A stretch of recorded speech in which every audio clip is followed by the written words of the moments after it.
warm welcome to you on this Lyca YouTube. Now, today with me, I sometimes find it very hard to express how amazed I am at this gentleman. Amish Tripathi is somebody who has gone and moved careers from banking through to authors, through to being a diplomat. Now, before we go down that road, let me tell you a little bit about him. The fastest selling author in Indian publishing history. 10 books published since 2010. What a pen he has, yes? 6.5 million copies in print in the Indian subcontinent. But apart from that, he still manages to raise a family, he still manages to be a diplomat, and he still manages to pump out more and more novels. His latest one, War of Lyca, has something described as they say, grit, greed, and revelation, something that really made me think about it. A very warm welcome to you. Thank you. Thank you for coming to Absolute pleasure coming here. Very, very good. I'm going to get straight to the point because there's a lot of questions. As you can tell, I've got so many notes. It's ridiculous, isn't it? Yeah, I know. It's got me scared now. No. No, it's mainly your own work that you've done. So let me get straight to it. Right. What inspired you to literally change from being a banker, which is, let's be honest, a very hard-nosed business, and a boring job. And my apologies to anyone who suffered from banking. Oh dear. In advance. Okay. Well, well, I didn't realize it was going to be quite a funny interview, but let's do it, shall we? What inspired you to write this book? What inspires you to write non-fictional work as well? So my first book, Immortals of Meluha, it released in 2010. But I started writing in around 2004, 2005. It began as a pure philosophy thesis. Then kind of got converted into an adventure. The idea being to convey those philosophies through that adventure. And I didn't know fiction before Immortals of Meluha. I kid you not, absolutely nothing. Nothing at school, college. Most of my school, college friends, they asked me, "Sach bata, actually kisne likha hai?" So they didn't believe you were writing it. I was a voracious reader always, but I was one of those academically oriented kids. I did BSc in mathematics. I used to do well in academics. I was active in sports also, boxing, gymnastics. I have a slightly crooked nose. It's an old boxing injury. Okay. Yeah, but I never did anything creative. So the story kind of just started coming to me, and I wrote what I saw. And I was surprised it took off, frankly. That's an amazing achievement. But people could say that people who are academically inclined, as you were saying, tend to write books and tend to get away with being publishers because in academics or academic life, you tend to write a lot. Would you agree with that? Yeah, I did write a lot. But normally non-fiction and stuff like business plans, although some of the business plans of the life insurance companies I wrote, they were fictional. Life insurance company. No, but don't ask me to comment on that. But when I actually finished writing the book, you'd think publishers would like that. An academically oriented guy. I did my MBA from IIM Calcutta, but actually no one was willing to publish it. It was rejected by every publisher it was sent to. I actually self-published my first book, Immortals of Meluha. And it took off in the first week itself, God's grace. And then the publishers came back to bid for it, those who rejected it after a few years. And that probably gave you the power to choose who you wanted to publish. Yeah. Normally, you know how it happens with a creative guy, right? That your first piece of work, you usually earn nothing because you normally sign a very bad deal. You start earning from your second one, right? I was lucky I started making money from my first one because actually I self-published, started doing very well. And then when the publishers came, within some 3-4 months, they came to bid for it. By which time I could negotiate a good deal. You could negotiate, which brings me to my next point, because when writing for these books and when writing these books, I think personally speaking, I'd like you to really answer this on a personal level. What do you learn, if it's just one thing from all this writing? As a person, as an author, what have you learned? Or what do you learn? Oh, damn good question. Thank you. In many ways, and I'm not saying this just because I'm an Indian, I actually think that there are many things of ancient Indian culture which are particularly relevant in modern times. I'm not saying ancient India was perfect. There are many things that we needed to improve, no doubt about it. But the things that we got right was that we could balance traditions and liberalism, for example, which most cultures cannot. Like in the West, you have wonderful space for liberalism, which is good, right? Space for women's rights, space for LGBT rights, which is good. Uh, but frankly, my sense on living here after 2.5, 3 years, it destroyed their sense of traditions, of community, of family, and there's an epidemic of loneliness. That's not good for a society. And then there are some other countries where traditions and community are very strong, so which makes the society resilient, tough, but no space for liberalism. Women can't even drive cars. No space for LGBT rights. In fact, it's punishable by death in some of these countries. Ancient India, we could do both. You can be liberal and traditional at the same time, which gives you the strength of a traditional society and the ability to soar of liberalism, right? Why can we do that? Because we had no problem with LGBTs in ancient India. The founder of, you heard of Lord Krishna, obviously. Yes, The I have heard of. Lord Krishna, for those who don't know, is one of the Hindu gods. The founder of, and one of the greatest Hindu gods. The founder of the dynasty of which Lord Krishna was a part was actually a transgender called Leela. We had women who wrote the scriptures in ancient India. We had the equivalent of women prophets and messiahs. Show me other cultures which had Okay, that. I interesting point. discovered this and I bring it out in my books, and I think it's Absolutely, beautiful. and that's what you're learning. So Yeah. moving on from that, because that's a very interesting point. You're basically telling me that what you're learning is different cultural aspects from India, but we all accept that writing is somewhat of a process of changes and challenges, both for the author and the reader. I mean, for example, from writing your first book to your 10th book, it's amazing. But if I was to ask you, and I will put this to you, has writing changed your attitude towards the way you approach life, both on a professional and a personal scale? It certainly has. I think the biggest blessing of writing is not that it's changed my world, but it's changed me, which is How? actually a bigger blessing. How? I was a very typical. IIM is Indian Institute of Management, hardcore MBA types from India. Uh, I was a very typical IIM MBA, hyper competitive, shouting, screaming. I'm sure my teams hated me when I was Mr. in Know the It All, bank. really? Yeah, we were that way, and kind of insecure, hyper competitive types, which is what makes us achieve things, right? And the strange thing is, after I started writing my books, I've actually become a lot calmer. My buttons are much more difficult to press. It's not that I'm not competitive. I still work hard. I like to achieve things. The bizarre thing, though, I've learned is that actually, if you're calmer and more still and more stable, you can achieve more things much more easily, as compared to being this traditional hyper competitive. I'm the man. I'm gonna, you know, uh, cream everyone and just jump that, because you generate a lot of resistance if you do that. So what Yeah. are you saying, you as a person, after writing these Has books, become a lot calmer. calmer? A lot calmer. Sudhar gaye. Huh? Sudhar gaye. Sudhar gaye. The temper is under control. Okay. Certainly, my temper is under control.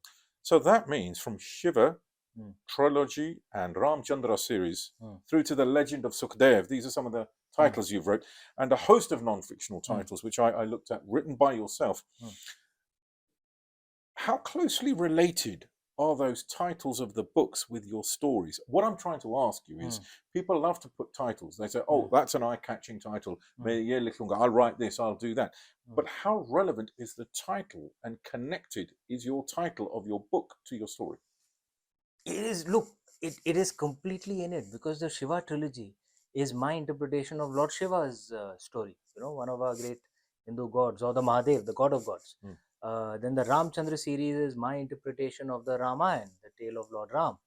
Legend of Suhail Dev is my interpretation of an actual heroic figure, a king who lived 1,000 years ago, a backward caste Hindu king who forged an army of Hindus of all castes, of Indian Muslims, of Indian Buddhists, and fought a foreign invader and won. It's a deeply inspiring story, and it's my fictional interpretation of that man's story. It's a very inclusive but powerful story, Legend of Suhail Dev. So the titles actually tie into what the story is. Got you. Okay, so Hence, Legend of Suhail Dev, because it's my interpretation of his story. So let's go to your latest book, because you've just mentioned to me and I guess to a lot of the listeners out there, that your titles are almost related to your stories, not just telling you the stories, they're almost related. But your latest book, The War of Lyca, this particular book here, which we can see, claims to be full of, and I quote, I also got a bit frightened reading this, full of greed, full of rage, full of grief, full of love, full of smouldering tinder and fire. Now, all together combined, you're trying to trigger warfare here. Now, I don't know whether this is a book when I read that, or is this some kind of a dangerous bomb, you know? And so what I want to find out here is, in your opinion, again, because obviously I like to get the personality out of you as an author, because I think that one writes from oneself.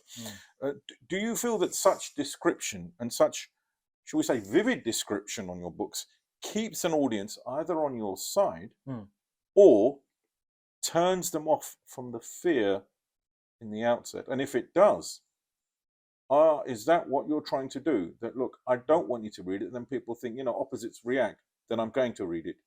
The powerful description that you've used, I mean, it did make me think twice. Again, do I want to read this? Question. Look, very interesting question. Thank you. The thing is this, that this is the fourth of the Ramchandra series. So it's an interpretation of the Ramayana. And you know, the Ramayana ends with Lord Ram coming to Lanka and fighting Ravan, who is considered the greatest villain ever, to rescue his wife, Goddess Sita. It is a war. It's a brutal, violent war, as wars tend to be. It's one of the most wars tend to be, as wars tend to be, sad, and it is one of the most remembered wars in Indian itihas, in Indian history. So actually, I don't shy away from that. This is a war. I describe it the way it is. There are many who like, to read a war the way it is. There are some who don't. That's okay. Luckily for me, there are enough who do want to read it.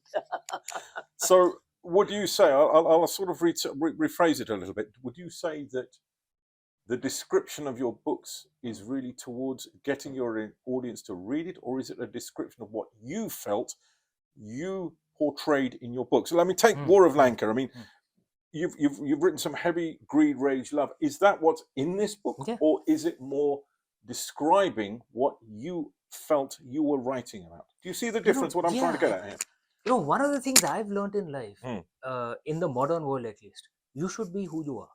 Some will like it, some will not. That's okay, right? Now, how readers will read the book, I don't know. I know how I have interpreted the book that I've written, right? For me, this is in a way a tale about a great war between and the clashing of narratives between three very strong characters: Lord Ram, Goddess Sita, and Ravan, right? And to me, this is what this book conveys, and I've tried to convey that through the blurb at the back as well. And I don't know if you agree, but I genuinely believe in today's modern social media age, you should just be who you are. Some will like it, some will not. That's okay. But don't pretend to be something you're not. Like this is a book about a war, right? But if I'm going to say, oh, this is a beautiful romantic comedy, and you're going to have a laugh, but that's not what it is, right? It is a tale about a war. There is love in there, of course, because Lord Ram is fighting to rescue his wife. So there is love in there. Okay, interesting. Yeah, but it's not a rom-com. So it's not a rom. Definitely not. One should not present it as a rom-com. By looking at this picture, I really wouldn't say that's a rom-com. It is not a rom-com. But very, very good point there. Thank you. Look, we've spoken a lot about your life as an author. It's very interesting, but there's another side to you, isn't there? And this is what we're going to come on to now. You're a diplomat, hence I have to be very careful with my words as well. But looking at your work as a diplomat, Amish, a diplomat is someone who can wish a woman on her birthday without ever asking what her age is. Okay, maybe I should be a diplomat. Very, very good point there. It's one of the lines I was told when I joined. Okay, well, we've got a lady here filming, and it's her birthday soon, so let's see. But looking at your work as a diplomat, Amish, you've been given the post of director of the Nehru Centre. Now, a prestigious post, mainly because one of its main aspects is to actually diverse with people, talk to people, get people in, literally speak about India through the centre, not just waving a flag around. It's a very, very difficult post to do. And of course, congratulations for it. Thank you. But do you see this as a hindrance or a help to book writing to your career as an author as a pathway to success, or is this the only way I can describe it, being a diplomat whilst being an author is a thorn in your side because it's not giving you the time of day to sit down with Jello Lyca, let's write. Where do I have the time? Tell me. Look, and there are parts of the job that I love because I'm deeply passionate about Indian culture. But the question isn't on that, so I'll not get into that. I'll talk about the impact on my writing. Luckily, I'm a workaholic, so it hasn't really impacted my writing. I just released, a book in the UK, War of Lanka, which was written while I was at my job. And I remember I wrote my first two books also with my banking job. So I'm a workaholic. I do find the time. But where I find this job much more interesting as compared to, say, the banking job, uh, because one is living in London, which is one of the greatest multicultural cities in the world. What an author wants, we are essentially like sponges, right? We keep absorbing not just from the books that we read. I read 5 6 books per month, but we also absorb from every person that we meet, and the more people we meet from different cultures, the richer our experiences are, and therefore the richer our book will become. I've met people of more nationalities in the last 3 years than I'd met in my entire life prior to that, right? Because I traveled a great deal, but I've never lived outside India. I was always an India boy, right? The amount I've learned of different cultures, of different histories, of different ways of looking at things, I think it's made me an intellectually and emotionally richer person, which hopefully will reflect in the books. So, being director of the Nehru Centre often pulls people in a number of directions, as you've sort of just about spoken about, from the politics of the job, should we say, through to the diplomacy of the role. The birthday question, I quite like that, right? But if you were to draw now on your past, I'd like you to think about this one. If you were to draw on your past, writing, past banking experience, now I guess you could say gathering diplomatic experience, how or why did book writing come about? Or should I even say to you, how did you try to refocus your thoughts from being a high flyer banking fellow? As you also mentioned, I am a Mr. IIT, and there was a little bit of, air about humble me. brag. Very lovely humble brag there. But there's a little bit of air about me, as you say, I quote, from becoming a sort of guy up there that could actually command influence to a novelist who tends to really keep himself to himself. How did you refocus your thoughts? I mean, there you are, right? Mr. Banker. There you are, Mr. Politician. There you are, Mr. Political diplomat. Suddenly, you can't use that to be an author, can you? Because an author has to get into the shoes of the reader. How did you manage to refocus your thoughts into the job of an author? Do you write? It's a good question. Well, don't worry about me writing, no, sir, but I have written a few. The only difference is 10 million copies weren't sold. One of the, the way it works for me is writing has various different aspects. One, we need to keep absorbing experiences and knowledge which will go into the books, right? The other part is the writing process itself. You will have a problem if you cannot compartmentalize your life, right? If you're because when you're writing, you need to be completely in it, right? And if the job keeps coming in, if you're answering emails, stuff like that, you're not going to be able to focus on writing. Absolutely. Luckily, I compartmentalize my life, so I normally write in the mornings or on weekends. Then when I'm working, I'm completely focused on that. So I am not a multitasker. I don't pretend to be, and I think multitasking is one of the biggest con jobs of the modern world. You can't Maybe do. that's because we're gentlemen. We don't know how to multitask. If Yeah, I put at it to least you I that don't. women know how to multitask more Maybe, than men, I am sure they are. I think you might have I know insulted I a few cannot. ladies here. Oh, okay. But I'll tell you why. My realization was if I try and do 3 4 things simultaneously, I do none of them well, right? So I focus on one thing, and once I've done that, then I pick another thing, and that has worked for me actually.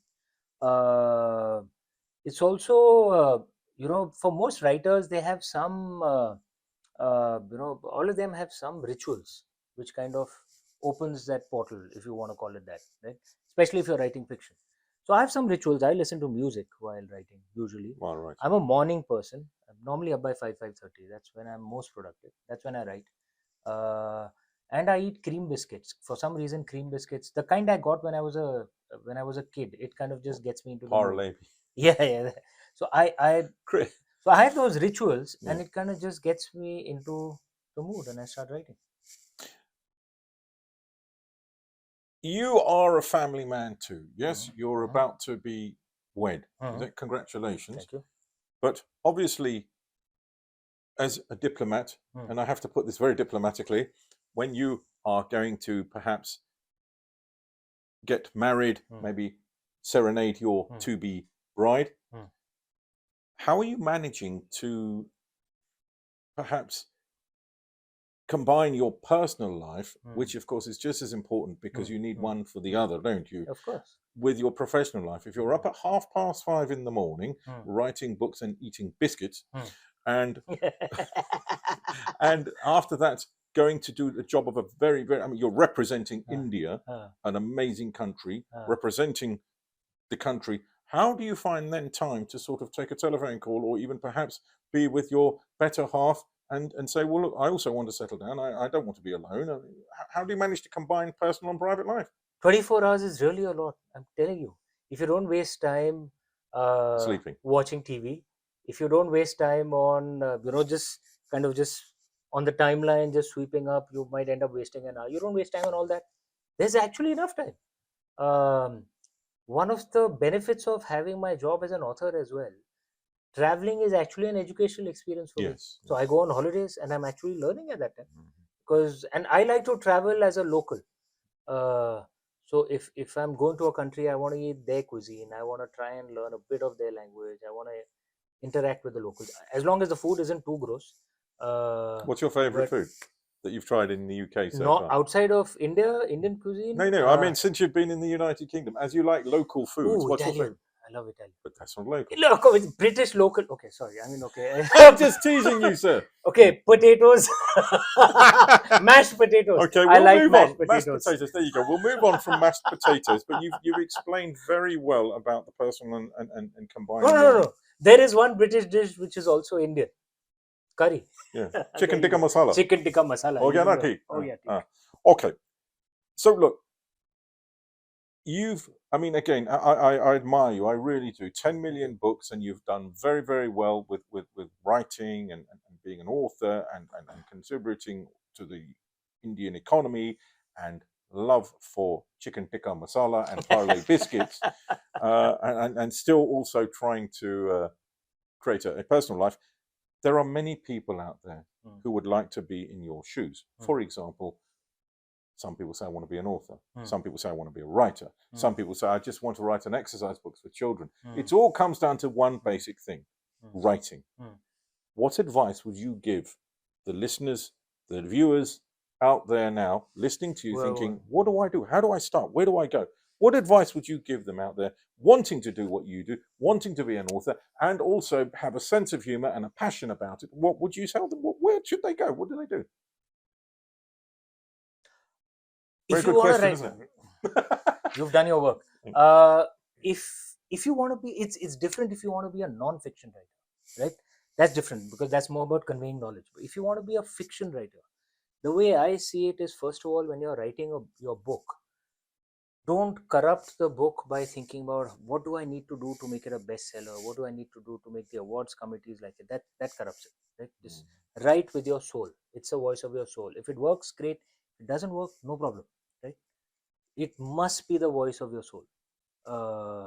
Because if you want to become wealthy, there are other much easier routes. Banking is a good route, right? But so write with your heart, right, as the voice of your soul. Which brings me to the second suggestion, because you need to pay the bills. Unless you have a bank of mommy and daddy, this is my point here. This is where people get have stuck. a job on the side. There's no dishonor in that.